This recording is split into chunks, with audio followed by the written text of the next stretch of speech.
Bienvenidos a No es Terapia.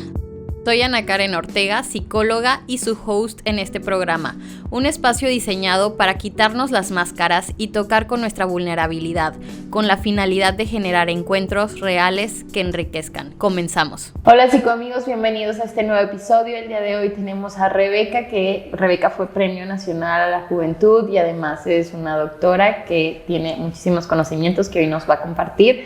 Rebeca, bienvenida. Muchas gracias, Ana Karen. Bueno, pues mi nombre es Rebeca Biurco Sanabria, tengo 27 años, soy médico de profesión y actualmente estoy por terminar mi doctorado en medicina. En el año 2021, en diciembre, fui galardonada con el Premio Nacional de la Juventud, que es un premio que otorga el Instituto Nacional de la Juventud a todas aquellas personas que tienen una aportación importante a la sociedad. Específicamente en el 2021 se valoró los hechos que hicimos a favor de la pandemia por el SARS-CoV-2 coronavirus. Específicamente en mi caso se valora todo desde que eres una niña, qué te dedicas, cuáles son tus hobbies, cómo gastas tu tiempo libre, cómo has ayudado a la sociedad no solo en tus últimos años sino desde el principio, si tienes actividades extracurriculares, qué sabes hacer, tus idiomas. Y finalmente creo que lo que más pesa es tu trayectoria universitaria, en donde yo publiqué varios artículos, varias investigaciones científicas que tuvieron un impacto tanto en el país como a nivel internacional. Pudimos publicar nuestro primer artículo en el World Journal of Diabetes, en donde explicamos por qué la diabetes y cómo es que la diabetes afecta de forma más grave a las personas cuando tienen coronavirus. También otra de nuestras publicaciones más exitosas fue en Frontiers in Immunology, que es una revista internacional en donde todos los científicos del mundo pudieron ver nuestros hallazgos muy interesantes, en donde descubrimos que una persona, aún siendo joven y sana, puede llegar a enfermar de una forma severa gracias a la respuesta inmune innata, la respuesta inmune que ya esa persona trae consigo, lo cual cambia muchos paradigmas, ya que se estaba concentrando mucho la atención en los anticuerpos, en otros factores que no tenían que ver con el paciente. Además de eso, creé una página que se llama Corona Ask, en donde los pacientes o cualquier persona podía consultar las dudas más básicas de la pandemia. Esto al ver que había mucha desinformación en la sociedad y se estaban creando conductas erróneas, de pánico, etc. En esta página las personas pueden ir a consultar cualquier pregunta que se les ocurra y si no está ahí, ellos me la mandan. Tiene ahí una plataforma para que me lo escriban, me llega a mi correo.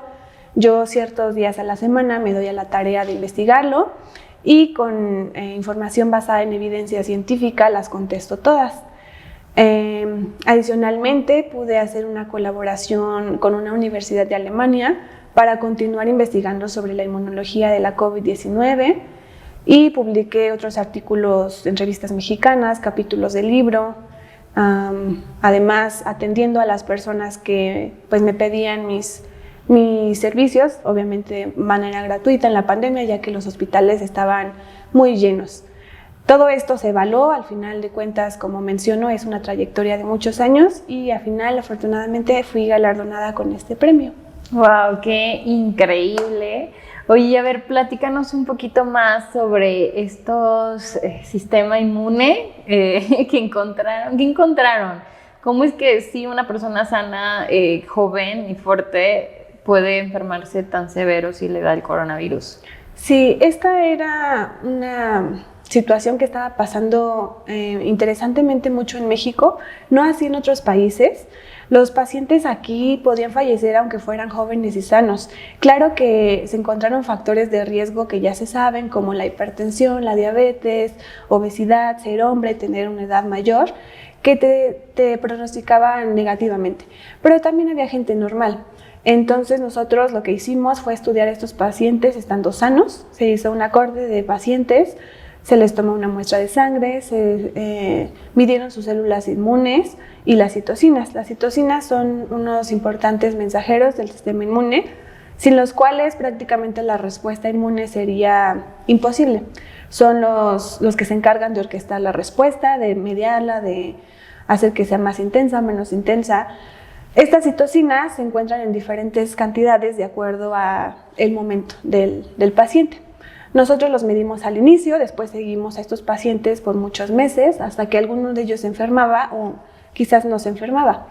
De esta forma, al final, al estar el paciente enfermo, lo catalogamos, ya sea leve o severo, y regresamos a ver cómo se había comportado desde el principio.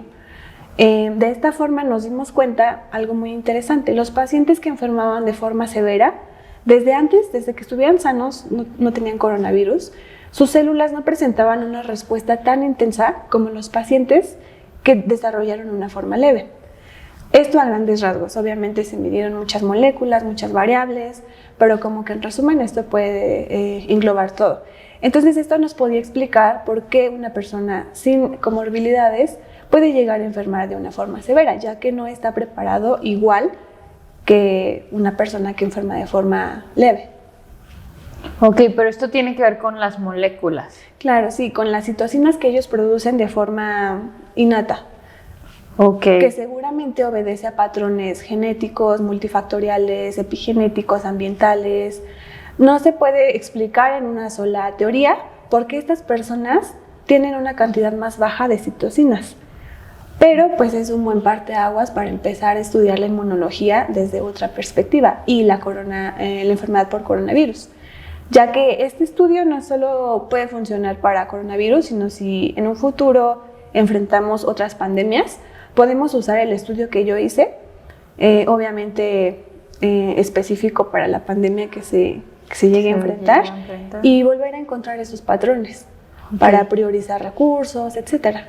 Ok, a ver, me gustaría que nos explicaras con peritas y manzanas, a ver, ¿qué son las citocinas? Claro, sí.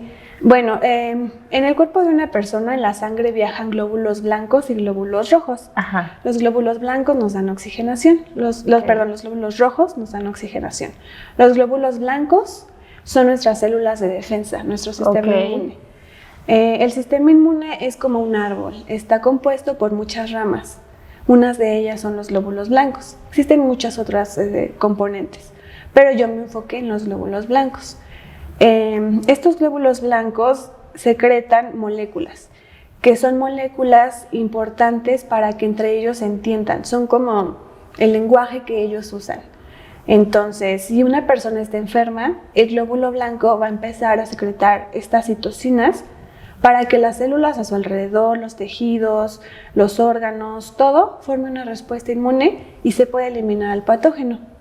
Estas citocinas las tenemos todos ya de forma innata, pero se regulan a la alta o a la baja de acuerdo al patógeno, de acuerdo a varias características. Ok. Oye, y a ver, por lo regular cuando salen de medicina, presentan el examen para especializarse y ¿cómo fue que tú agarraste por toda la rama de investigación? ¿Cómo es que llegaste acá? Ok. Bueno, en realidad a mí la investigación siempre me ha gustado. Ajá. Pero yo desde que entré a la carrera tenía en mente hacer la especialidad en otro país, porque se sabe que en México la especialidad es muy dura. Y no en el sentido académico, sino en el sentido laboral. Ajá. La calidad de vida es mala, te pagan mal, sufres mucho. Entonces, pues yo me pregunté cómo poder pues saltarme ese paso, porque yo quería ser especialista. Y una de mis respuestas fue hacer la especialidad en el extranjero. En estos países, pues obviamente tienes que llevar como un plus, ¿no? Para poder competir con los locales. Entonces, de esa forma, creo que el plus que yo quería llevar era el doctorado, la investigación, tener un perfil un poquito diferente para ser atractiva y poder tener un lugar en otro país. Ok. Oye, pues, qué determinada, qué padre. Y, a ver, cuéntame también, ¿estuviste en Alemania? Sí, en Alemania estuve la última vez 1 año. Ajá. Anteriormente tuve oportunidad de estar otro semestre y la primera vez fui 2 meses. Okay. Estas estancias yo las traté de enfocar siempre a la investigación, pero siempre iban de la mano con otra actividad porque pues la situación financiera estaba complicada, entonces combinaba. Oye, y A ver, ¿Alemania siempre te llamó la atención o fue como algo que escogiste por cuestiones de la vida? ¿O cómo fue que llegaste allá? Realmente yo tenía muchas opciones, pero en ese tiempo, que fue hace como 7 años, Alemania buscaba muchos médicos porque ellos tienen carencia de médicos. ¿En serio? ¿Por? Sí, porque allá es muy difícil entrar a medicina. Te piden así el 10 o tienes que esperar años. Y además la gente, desde mi perspectiva, seguramente no es general, pero desde mi perspectiva la gente en Alemania no le importa mucho una carrera universitaria porque con una carrera técnica van a vivir bien. Okay. Entonces son muy pocos los que sí se esfuerzan y llegan hasta la universidad. Y de ahí todavía son un porcentaje mucho mayor los que logran el promedio. Sí, no es como en México que si no tienes casi que licenciatura, maestría, doctorado y no sé cuántos grados más, no la armas. Exacto, ¿no? Sí, no es así. Allá, como para vivir bien, claro, para de forma vivir cómoda. Bien. Allá lo que aquí sería como una carrera técnica, allá es el Ausbildung y mucha gente lo hace y así se queda toda la vida. Puedes después del Ausbildung hacer la universidad, pero ya no la hacen. Entonces, después se me olvidó cuál era el punto. Sí, ¿por qué Alemania? ¿Cómo fue que llegaste a Alemania? Entonces, sí, como hacen falta muchos médicos por esta situación, ellos estaban abriendo las puertas y los requisitos eran más sencillos. Antes no te pedían tantos exámenes, solo tenías que aprender alemán y demostrarlo y ya. La paga era buena, las jornadas eran justas, el país me gustaba, entonces como que era todo adecuado a lo que yo quería. En ese momento me propuse aprender alemán y cuando acabara la carrera, pues viajar a ese país. Que yo fui haciendo como metas a corto plazo para poder llegar a la homologación, porque tienes que ir al país para saber bien alemán, no es lo mismo aprenderlo aquí que allá. Yo la primera vez que me fui ya llevaba un nivel alto y no entendía. Entonces eso me pasa cada vez que voy y regreso porque se me olvida el idioma. Además tienes que juntar dinero porque es muy caro, tienes que ver cómo te vas a financiar los viajes, porque en mi caso pues yo me fui a trabajar porque mis papás no podían pagarlo, pero todo eso hay que irlo viendo desde antes. Entonces yo fui construyendo como metas a corto plazo y al final pues la gran meta que fue la homologación. Ok. Sí. Oye, pues qué padre. ¿Y estando allá, cómo fue tu experiencia? Pues cada ocasión ha sido diferente. La primera vez que fui estaba muy feliz, era la primera vez que yo estaba en Europa. Fueron solamente 8 semanas, pero fueron semanas que yo me la pasé muy contenta, disfrutando todo. El clima era feo, desde siempre, pero eso no me importaba, ni siquiera lo veía, no extrañaba a mi familia porque sabía que iba a volver. La segunda vez me costó un poquito más porque fue un semestre. Simplemente el hecho de adaptarme, el clima, la comida, la gente, el idioma, se me hizo un poquito más difícil. Pero nuevamente yo tenía mi objetivo y como que no veía esas partes, no las tomaba en consideración. Sino que hasta la última ocasión que viajé, que fue en el 2022, después del premio y todo lo que pasé aquí en México, empecé a verlo de una manera diferente, como que cambió el contraste con el que lo veía. Yo me sentía muy cómoda en México y aún así viajé y cuando llegué allá pues el clima estaba feo, la comida no era la de aquí, el idioma, ya tenía yo la presión como tal del idioma, perfeccionarlo para pasar la primera prueba, entonces me estresaba mucho que a veces escuchaba algo y no lo entendía y yo pensaba, llevo tantos años estudiando y no entiendo, o sea, ¿por qué me pasa eso, no? Igual mi familia tenía problemas de salud, habíamos pasado situaciones complicadas en la familia que me hacían extrañar muchísimo México. Entonces el enfoque que le di fue un poquito diferente, pero nunca perdiendo de vista el objetivo final. El primer examen cuando lo pasé, pues obviamente me dio mucha motivación. Pero no dejaba de extrañar a México, el choque cultural, el choque en el hospital con mis compañeros, a pesar de que siempre fui bendecida y llegué a buenos lugares, pero no deja de ser un cambio.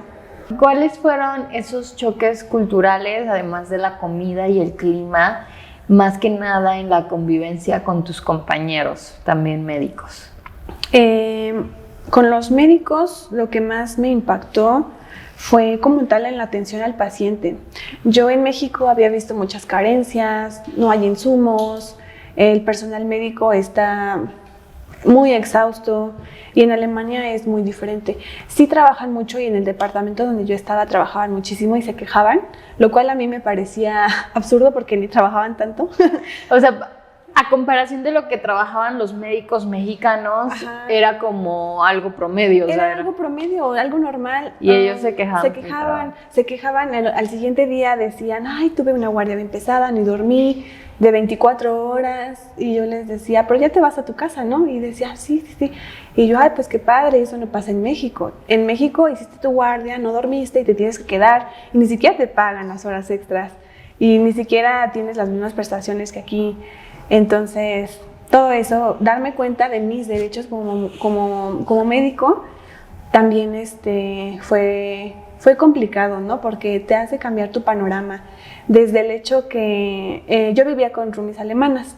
Al principio, para que yo no tuviera mucha presión, no firmé un contrato en el hospital.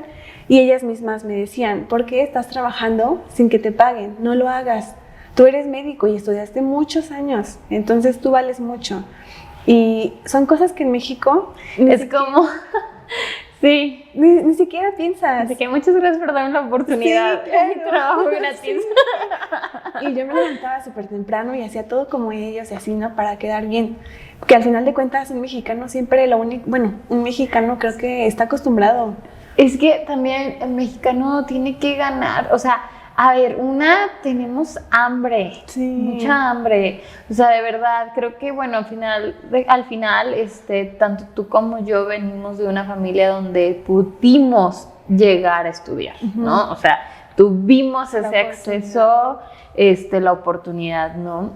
Pero aún así no nos basta porque, pues, obviamente queremos pues vivir bien, queremos tener una vida bonita, una vida cómoda, una vida donde podamos disfrutar con nuestros seres queridos de momentos, viajes, sí.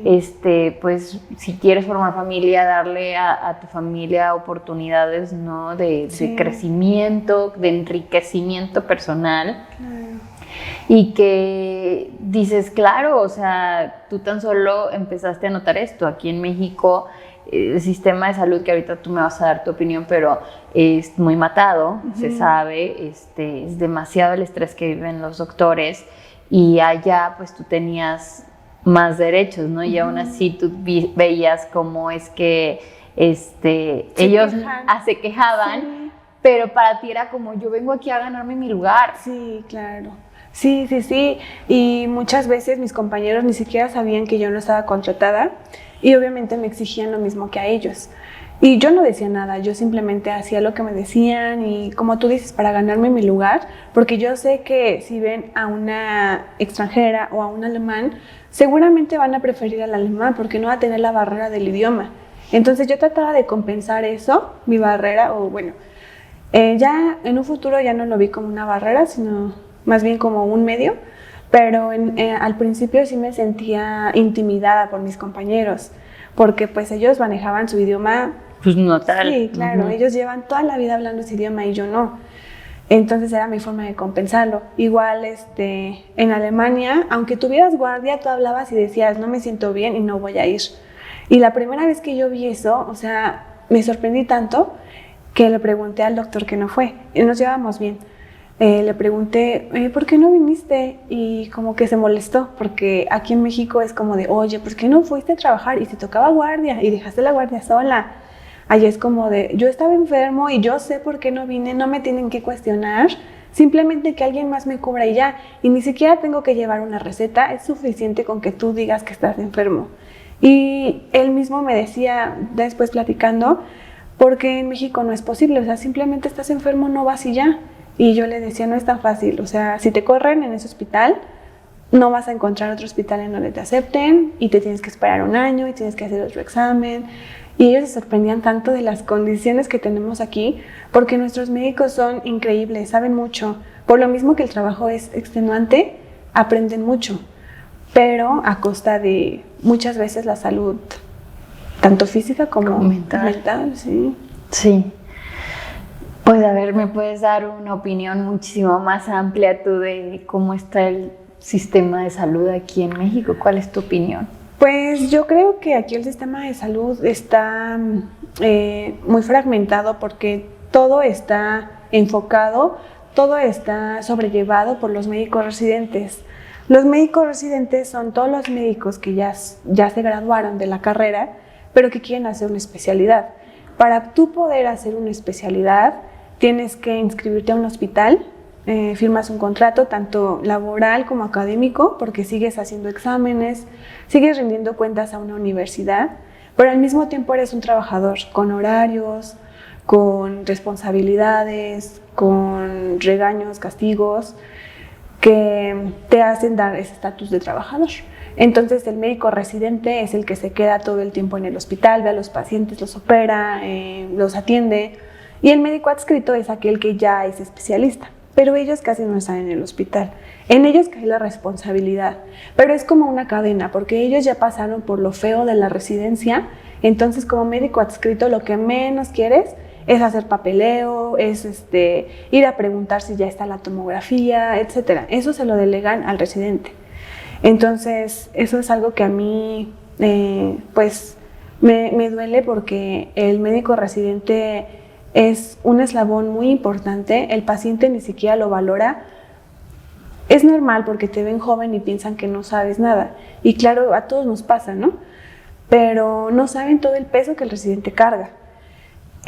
Por otro lado, en México, pues a veces los insumos son muy limitados. El residente hace magia con lo que tiene. Y pensamos mucho, a diferencia de otros países, porque allá tienen todo. Entonces aquí tienes que ingeniártelas, tienes que pensar en diagnósticos diferenciales, tienes que hacer más trabajo tanto físico como mental. Y en Alemania todo es muy regulado, tú sabes qué hacer, sabes con quién ir, te van a dar la tomografía al día siguiente si urge, te van a dar el estudio que necesitas, la operación.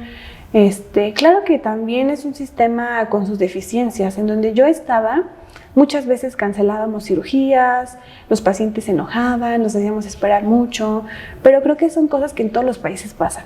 ¿Pero por qué pasaba eso de que les cancelaban mucho las cirugías? Porque por lo mismo de que hay falta de personal, tanto médico como de enfermería, y en Alemania un problema muy fuerte es que no hay enfermeros. O sea, la gente no quiere ser enfermero, porque la jornada es como de un médico y te pagan muchísimo menos. Entonces ellos prefieren ser cajeros, no sé, lo que sea, menos enfermeros.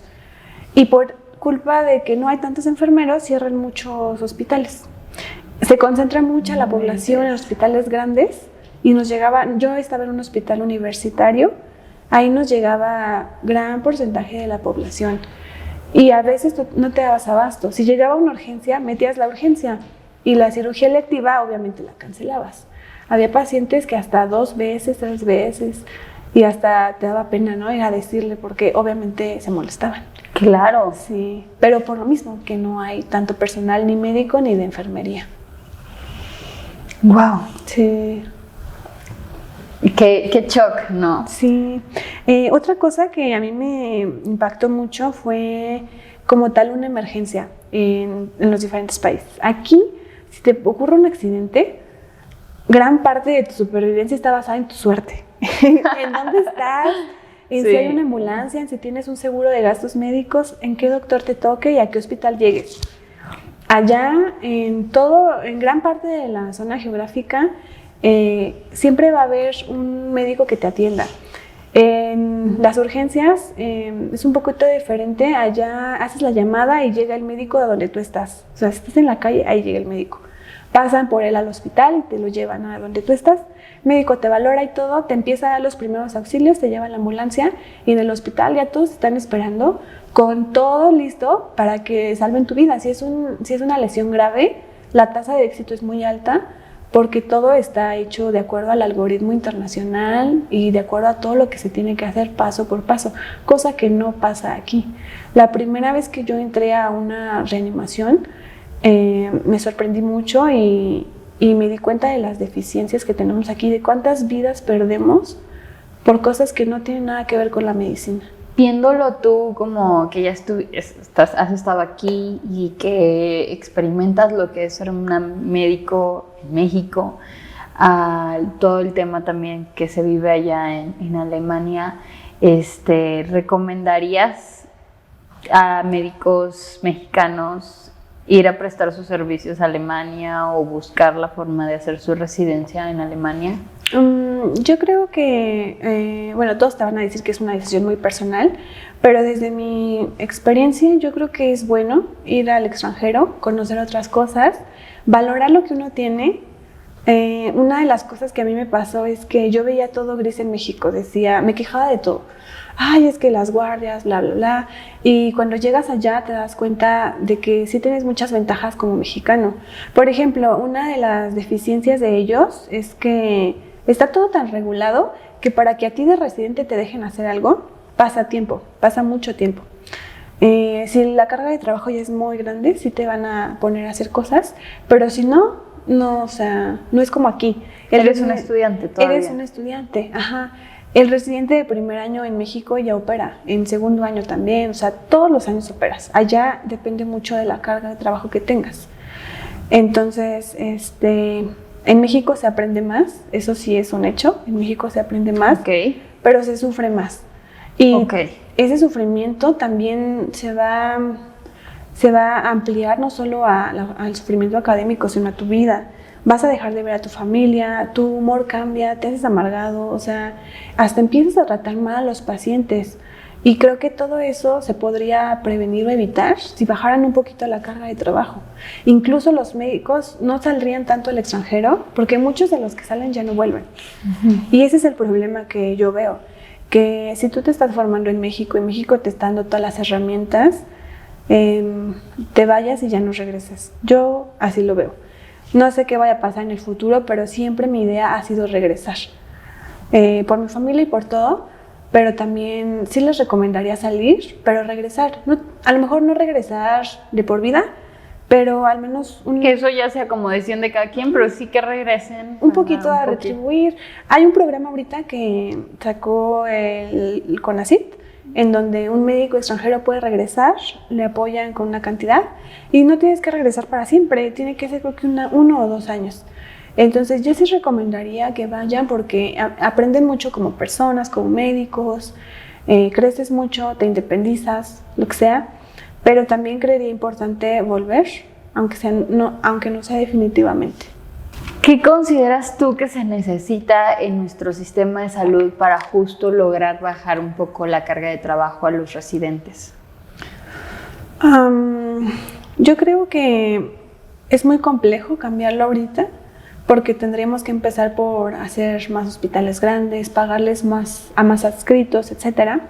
Pero desde donde estamos, creo que los médicos que ya están ahí, cambiando su actitud podría cambiar mucho, porque... O sea, la actitud que portas. Ajá, o sea, no el residente que acaba de entrar, sino los que ya están ahí. Tanto los R+, como se les llama, que son residentes de años mayores, 3er año, 4º año, los adscritos, los jefes, enfermería, todos.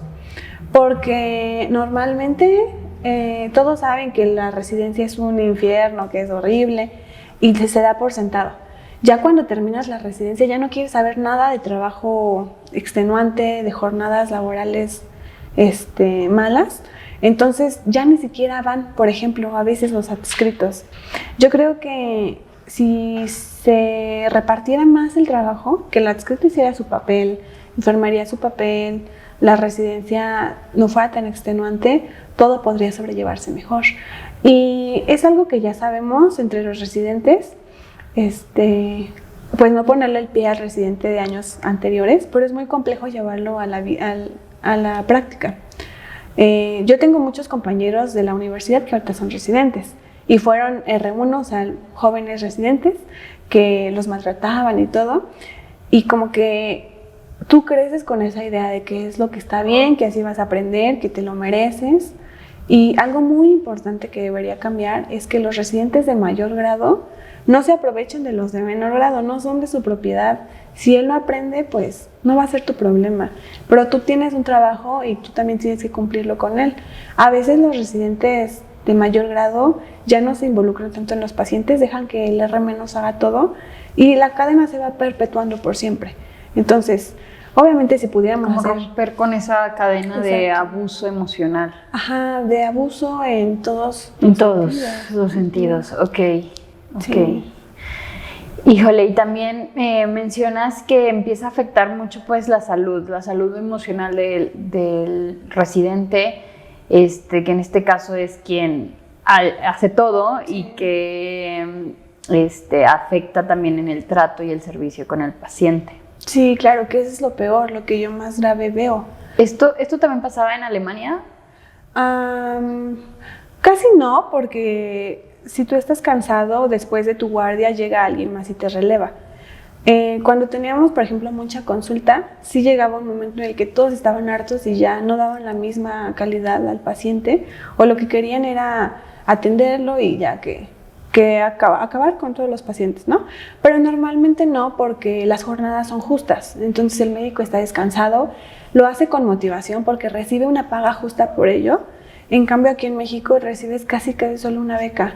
Entonces, imagínate una persona de 35 años que es R8, que quiere ser cirujano, oncólogo o cardiotorácico, va a retribuir muchísimo a la sociedad, pero que está ganando una beca, donde no puede mantener a una familia. Claro, sacrifican mucho de su vida personal. Conozco R+, que hasta hace su residencia normal, con todo lo que eso implica, y además trabaja de noche.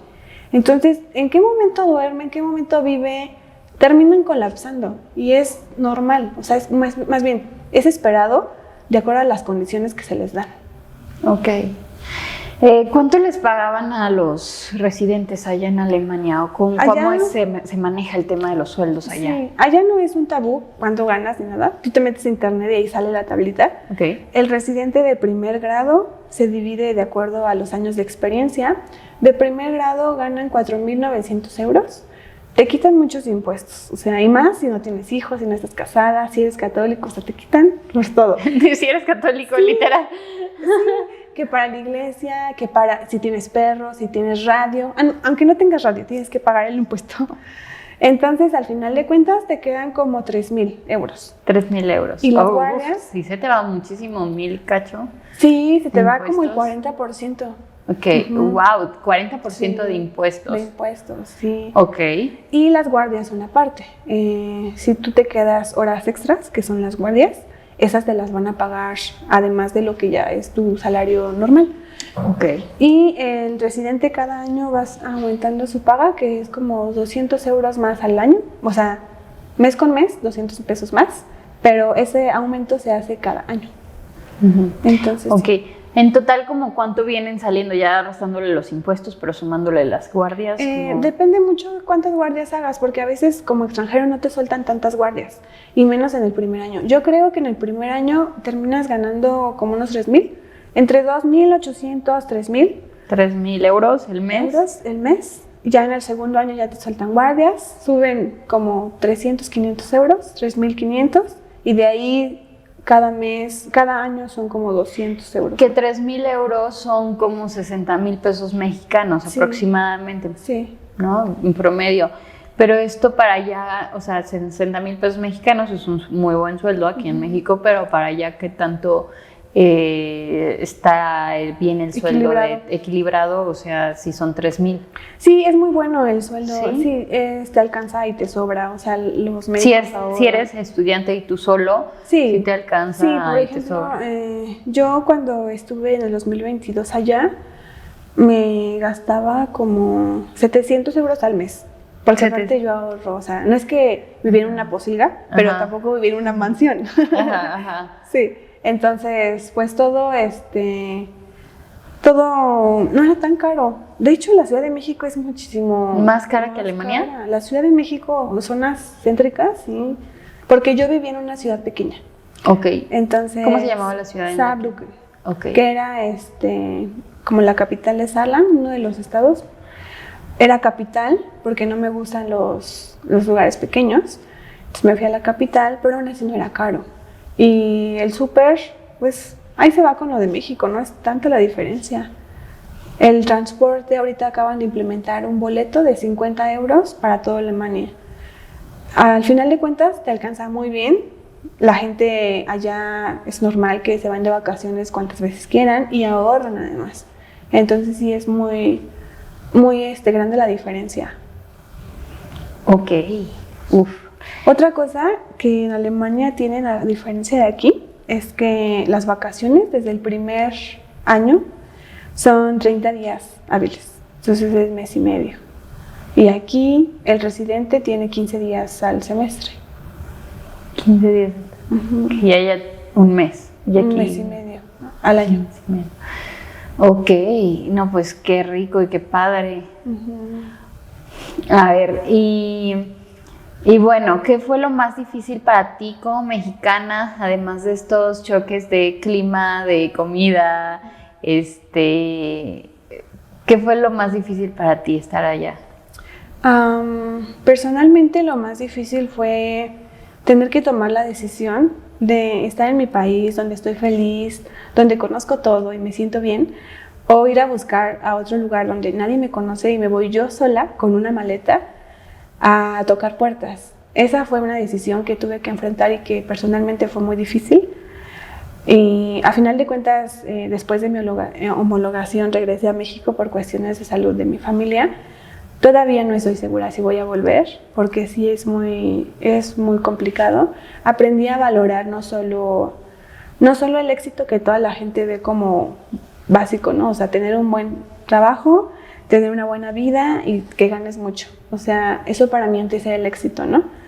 Y ahora que fui a Alemania me di cuenta que puedes tener todo eso, pero vas a extrañar cosas básicas de la vida, como es tu familia, tu clima, tu comida, que no pones en la balanza cuando estás pensando en la palabra éxito. Pero para mí fue muy complicado eso. Hasta la fecha sigue siendo complicado tomar esa decisión, enfrentarme a la decisión de estar en mi lugar donde me siento feliz o buscar nuevas oportunidades. Porque hay como varias vertientes, ¿no? O sea, sal de tu zona de confort, busca nuevas oportunidades, aprovecha las que tienes, pero por otro lado, quédate donde eres feliz, ¿no? Y busca tu felicidad, no la de la gente, no busques aprobación, etc. Entonces, para mí, en lo personal, eso fue lo más complicado. Y de ahí, pues, está lo que implica, ¿no? Estar lejos de tu familia, no poder abrazarlos, estar solo. Que en los momentos difíciles tú los tengas que pasar sola, porque claro que esa es una red de amigos. O sea, hay mucho extranjero y hasta mis roomies eran súper lindas. Hice una amistad muy linda con ellas. ¿Con las alemanas? Ellas me ayudaban a cosas, hasta cuando tenía que redactar mensajes importantes, pues yo los escribía y les decía, ay, ¿cómo ven esto, no? Y eran un apoyo para mí. Pero nunca va a ser lo mismo con tus amigos de toda la vida, con tu familia, claro. Es muy diferente. ¿Cómo? A ver, me imagino que llegar a esta conclusión donde dices, ok, pongo en esta balanza, estas son las cosas que yo tengo en México, lo cual es oro puro, ¿no? Mi familia, la convivencia con mi familia, mi clima, mi comida, mis amigos de toda la vida, estar con ellos me da felicidad. Y por este lado tengo como otro tipo de oportunidades que a los ojos del mundo pueden ser mucho mejores y de mucho más reconocimiento. Tan solo, o sea, te dieron un premio y el día de hoy estás aquí por ese premio, ¿no? Y que es reconocimiento y se siente padre. Pero ¿cómo llegas a justo como descubrir que híjole, que no es ideal, ¿no? Ajá, que es todo el mundo, que el mundo te enseña que es éxito y que como médico a ti te conviene tal camino, ¿cómo llegas a esto de decir, ay, ¿y qué tal si esto no me conviene tanto? Sí, pues realmente fue todo introspección mía, que yo soy mucho de pensar lo que hago, de escribir, lo que siento lo escribo o lo saco. Qué bueno. Sea lo que sea que siento, enojo, tristeza, felicidad.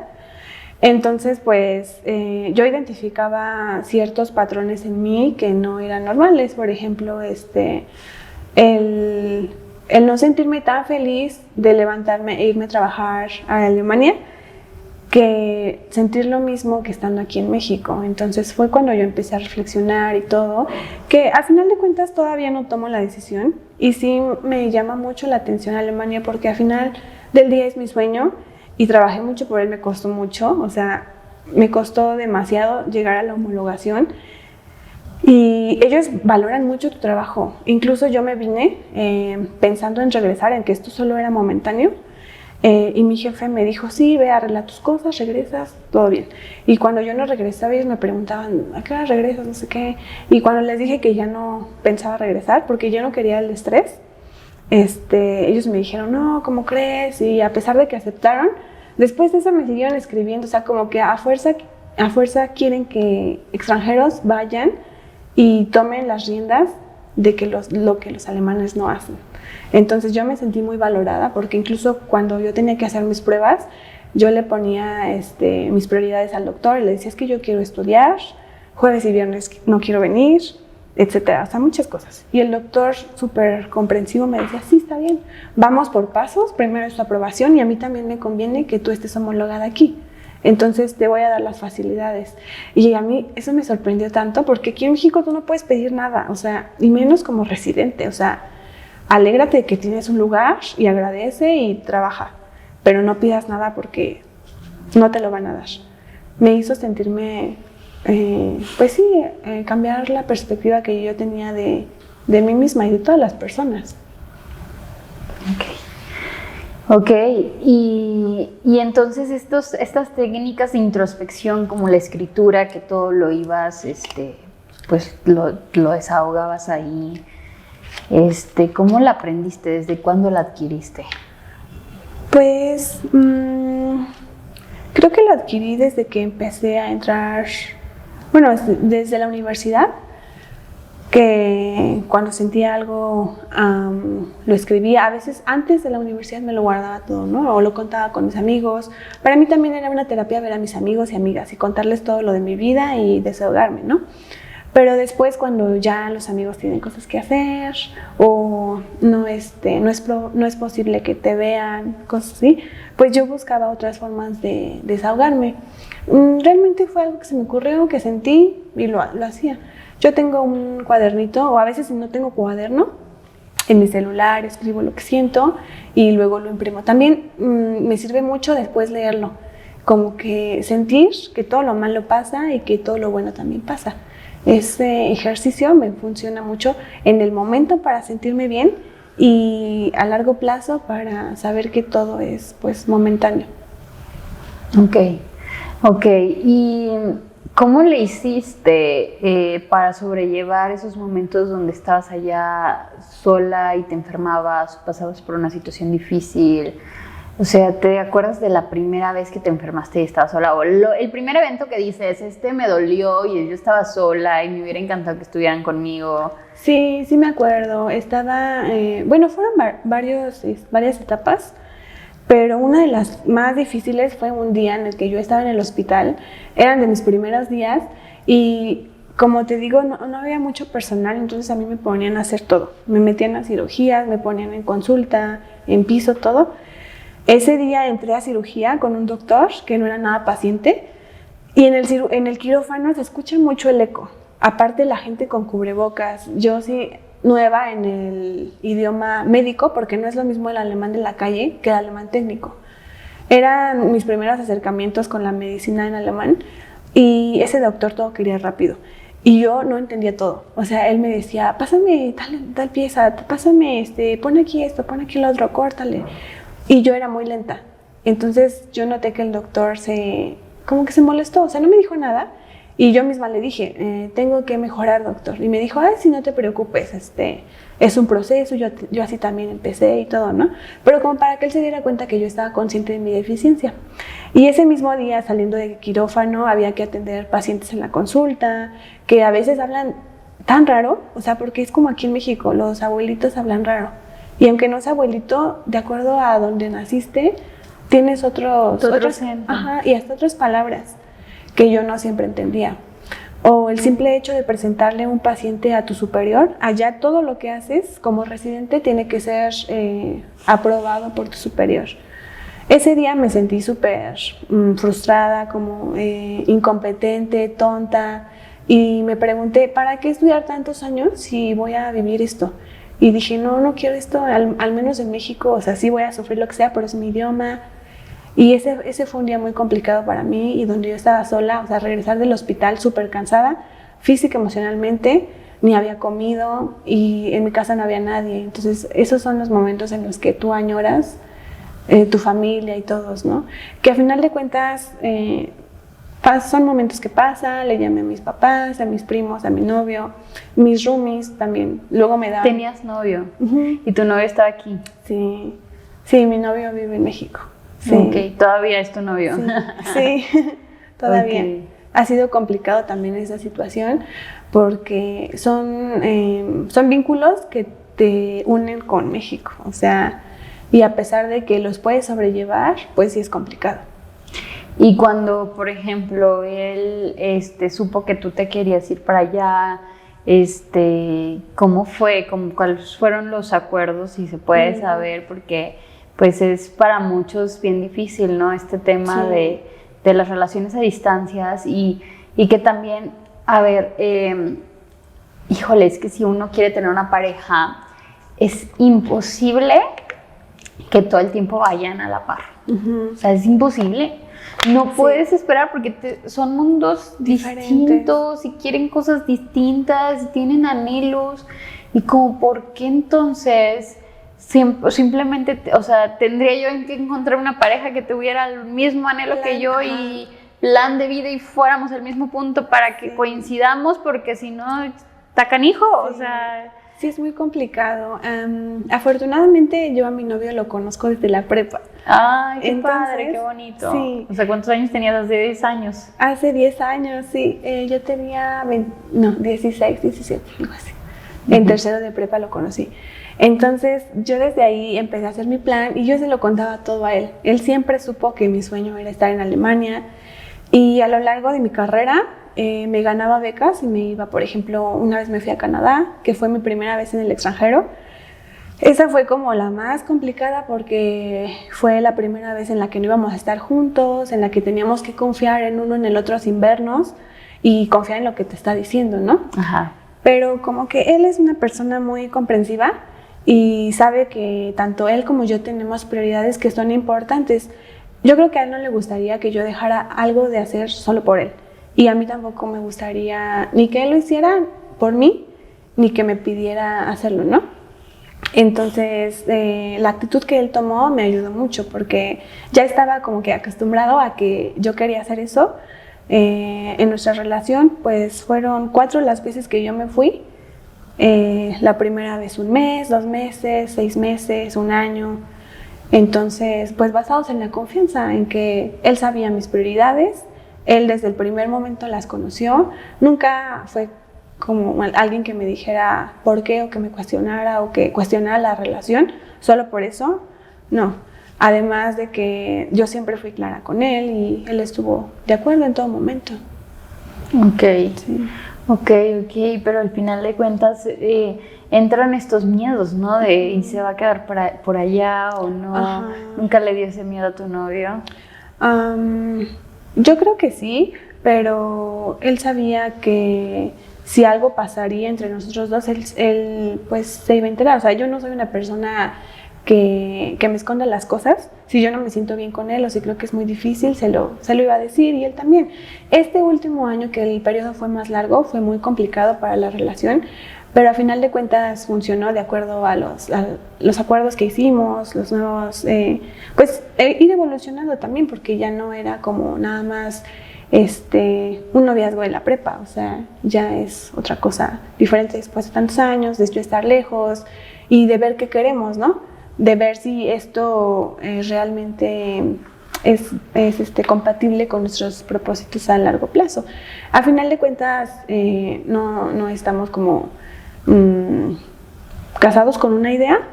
Somos muy, muy abiertos, hacemos constantemente cambios en la relación, entonces es lo que nos ha... Qué bueno. Sí. ¿Qué acuerdos se establecieron? ¿Cómo le hacían con el tema de la comunicación? Porque también había una diferencia de horario. Sí, eso es horrible porque cuando yo me iba a dormir, él se iba a despertar y viceversa. Entonces era como, el acuerdo al respecto fue, podemos mensajearnos y cuando yo te marque, si estás desocupado me contestas y viceversa, ¿no? Los fines de semana hablábamos.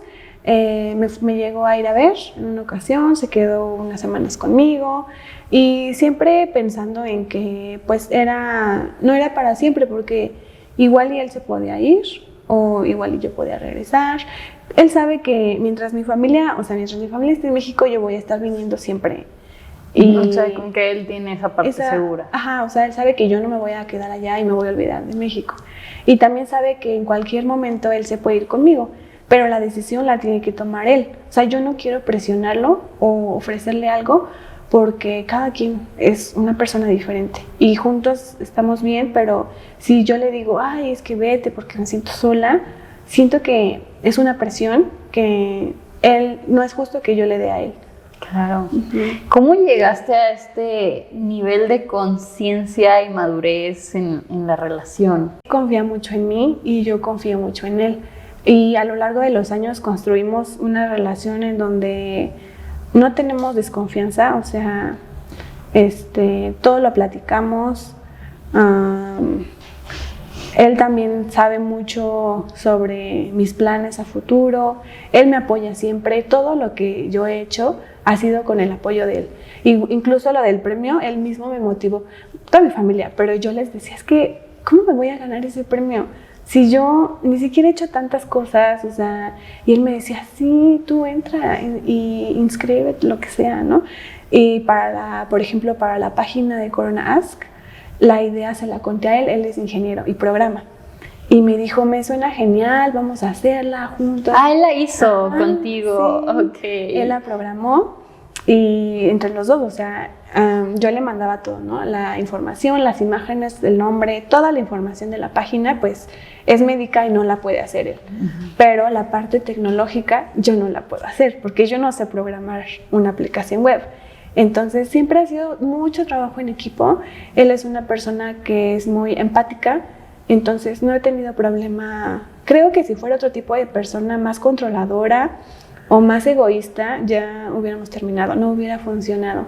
Pero el enfoque que le ha dado a la relación ha sido muy, muy positivo y por eso seguimos juntos. Oye, qué increíble. ¿Y cómo fue, te puedo preguntar, cómo fue el ejemplo de relación que tú tuviste en casa con tus papás? Curiosamente mis papás se separaron desde que yo estaba chiquita. Ok. Actualmente vivo con mis papás porque después de varios años, como cuando yo tenía como 18 años, decidieron regresar. Ok. Pero toda mi niñez, desde que yo tengo uso de memoria, mis papás viven separados. Y su relación no era la mejor. O sea, se llevaban normal, pero no eran amigos. Ok. Mi papá cooperaba, mi mamá trabajó siempre muchísimo. Mi papá es un poco más grande de edad, entonces él llegó antes al retiro. Ok. Entonces, mi mamá siguió trabajando. Se llevan 13 años. 13, ok. Entonces, yo crecí con mi abuelita me cuidaba, mi mamá se iba a trabajar y mi papá a veces iba. Nos ayudaba a la tarea como por etapas.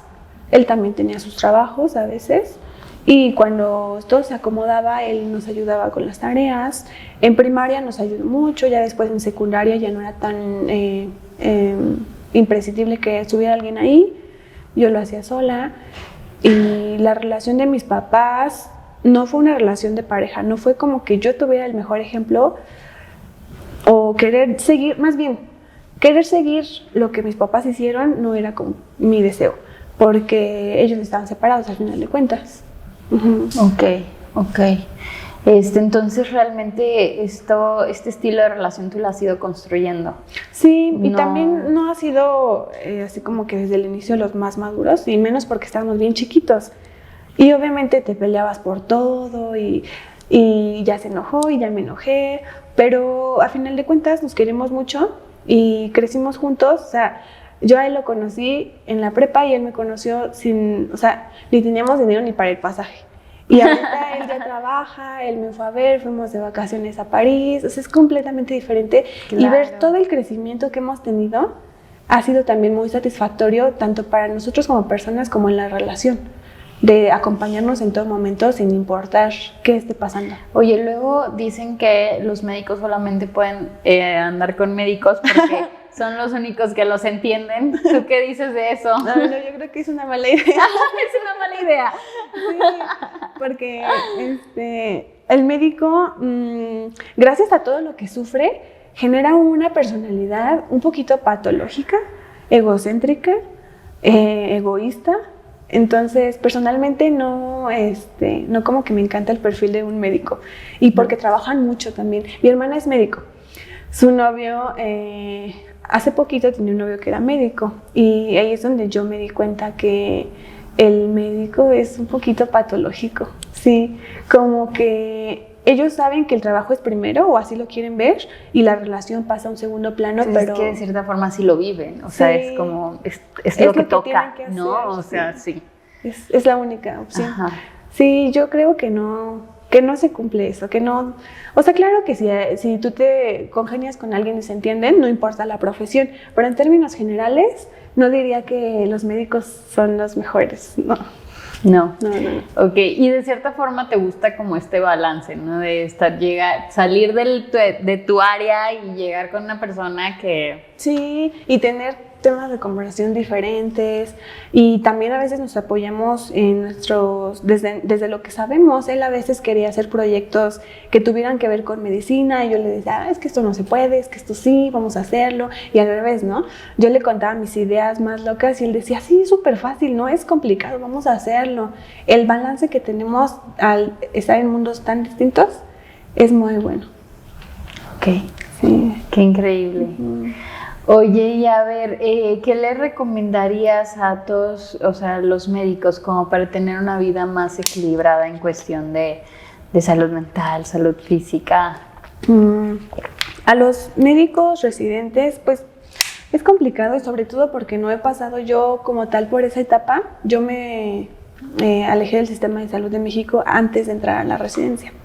Ahorita estoy en el proceso de decidir si me voy a quedar en México o me voy a ir, pero lo veo con mi hermana. Mi hermana es médico también, residente de tercer año, y lo veo con ella cómo es el día a día.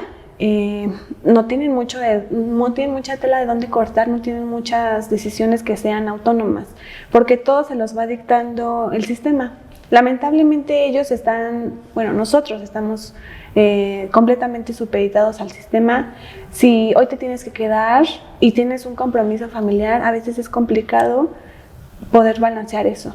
Incluso cuando un familiar fallece, cosas tan trascendentes, a veces en el hospital no lo pueden entender.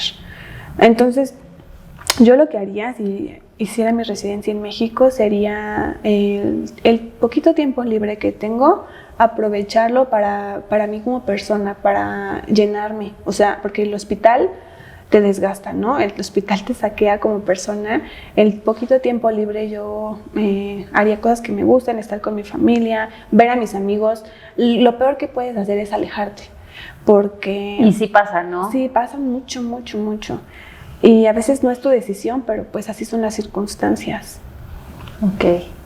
Entonces, ¿tú recomendarías como llenar, en estos tiempos libre, aprovecharlo para liberar este estrés que acumulas durante todo ese trabajo, ¿no? Sí. Y ver a personas que te hagan sentir bien, hacer cosas que te hacen sentir bien. Sí, claro. Y los momentos en los que no se puede tener tiempo libre en el hospital, creo que tener una buena actitud hasta con los pacientes mejora mucho, porque que un paciente se sienta agradecido, no se sienta agredido por ti, ni que lo estás mandando, hace que tu trabajo valga la pena.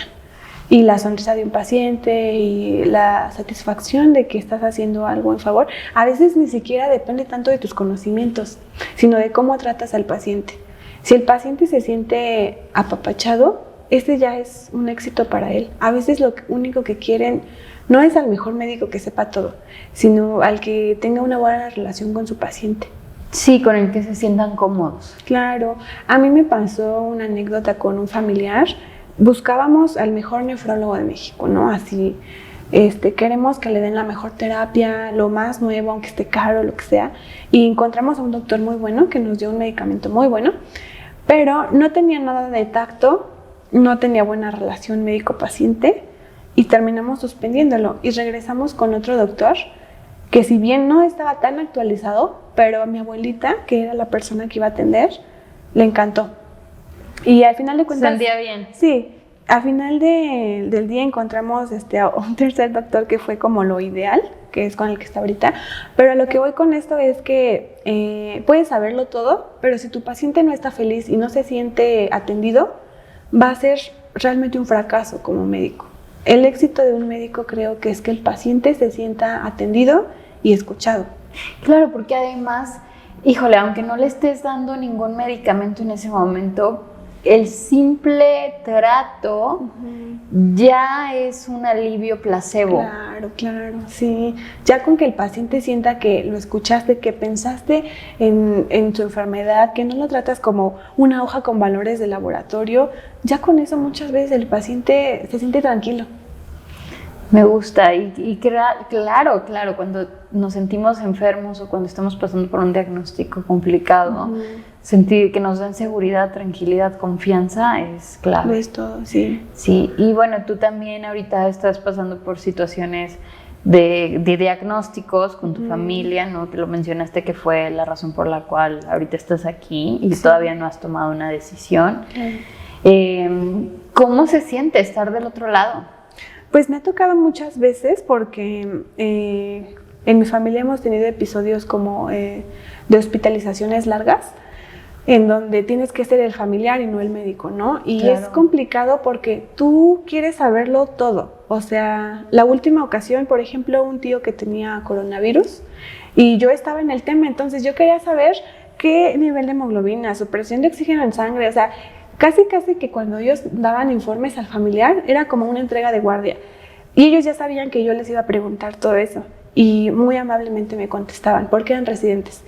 Pero cuando han sido médicos adscritos, la experiencia que he tenido ha sido negativa. Como que ellos dicen, tú no sabes, no preguntes, yo sé lo que estoy haciendo.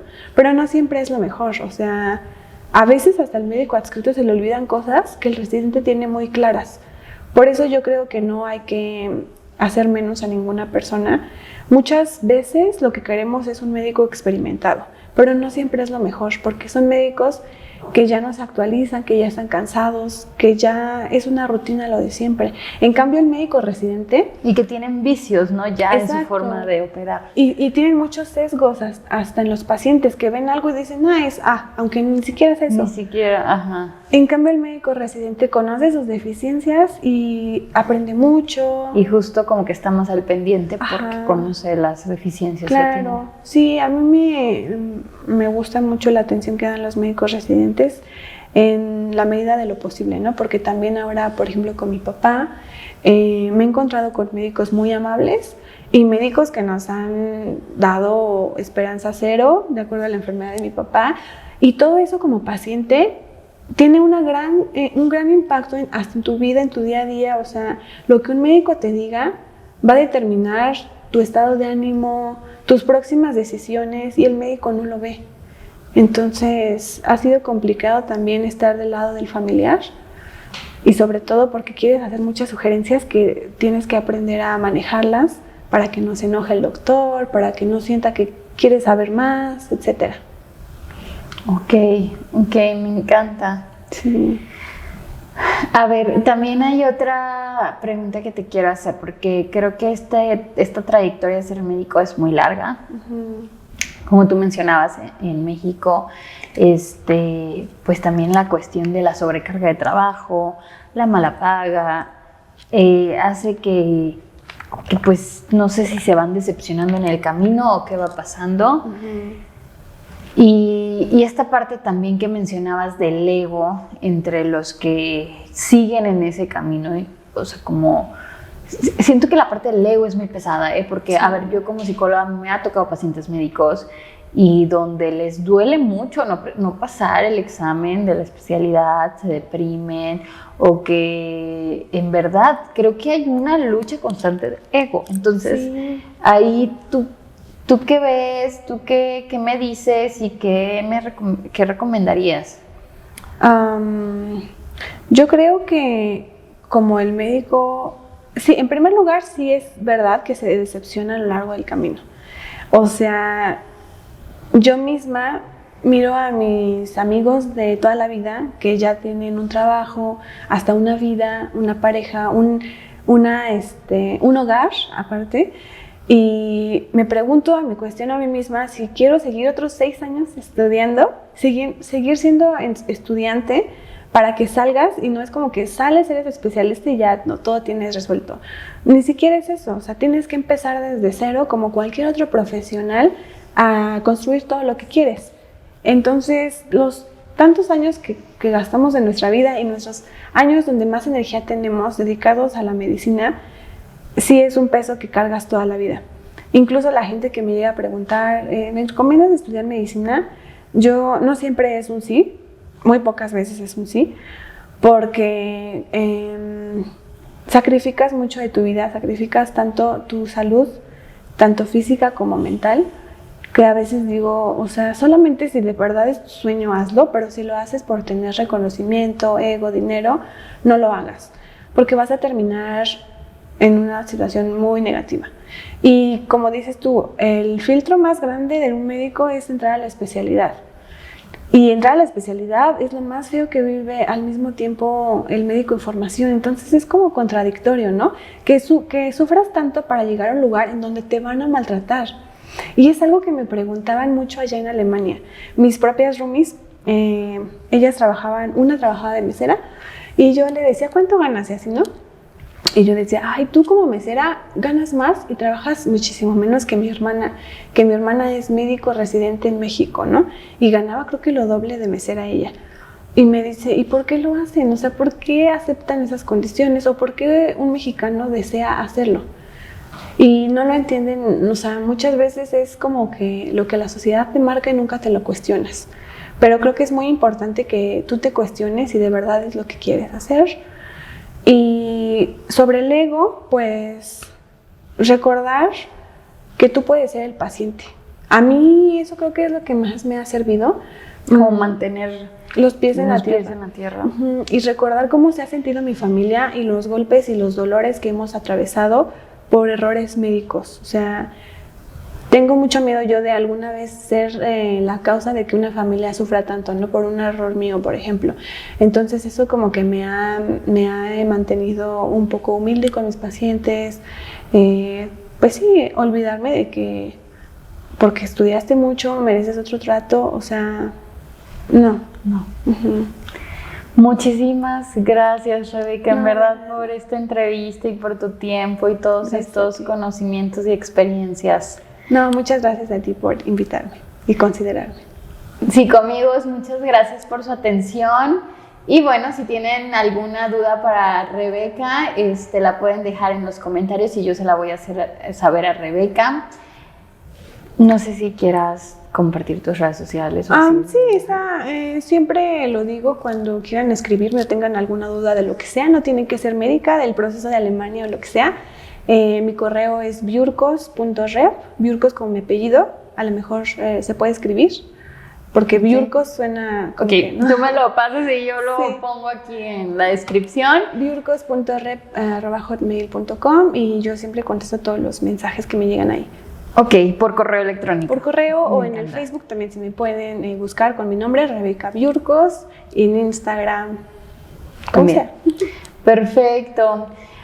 Y pues bueno, ya les dijo, si quieren saber sobre intercambios a Alemania, cualquier duda sobre la medicina, investigaciones, ¿sigue todavía activa la página de...? Ahorita sigue activa, sí, sigue activa. Ha caído mucho el número de preguntas, pero sigue activa. Ok, pues ya saben, tenemos aquí una joya. Muchas gracias, amigos, por su atención.